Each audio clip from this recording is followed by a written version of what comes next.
কলকাতায় চিকিৎসক ধর্ষণ ও হত্যার প্রতিবাদে রাজপথে নেমেছেন টালিউড তারকারা।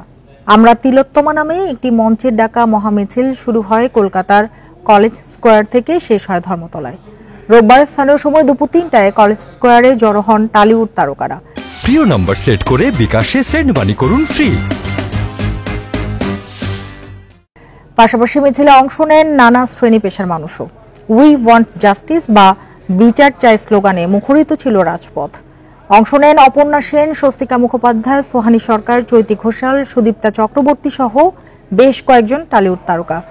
দেখা যায় ভারতীয় সিনেমার পরিচালক সৃজিত মুখার্জিকেও। রোববারের মহামিছিল ঘিরে কড়া নিরাপত্তা জারি করা হয়। বন্ধ রাখা হয় বেশ কয়েকটি রাস্তায় যান চলাচল।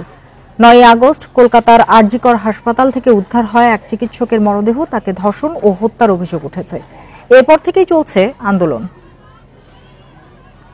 দাবি একটাই যে অ্যারেস্ট কেন হচ্ছে না, প্রশ্ন অনেক যে অ্যারেস্ট কেন হচ্ছে না, আমরা কেন এত অন্ধকারের মধ্যে আছি, আমরা তো কোনো কিছু জানতে পারছি না যে সিবিআই এর তদন্ত কতটা এগিয়েছে। মাননীয় মুখ্যমন্ত্রী উনি তো নিজে একজন মহিলা, মানে আমার তো ভাবলেই শরীর খারাপ লাগে যে কতটা নৃশংসতার মধ্যে দিয়ে, কতটা যন্ত্রণার মধ্যে দিয়ে মেয়েটিকে মারা যেতে হয়েছে।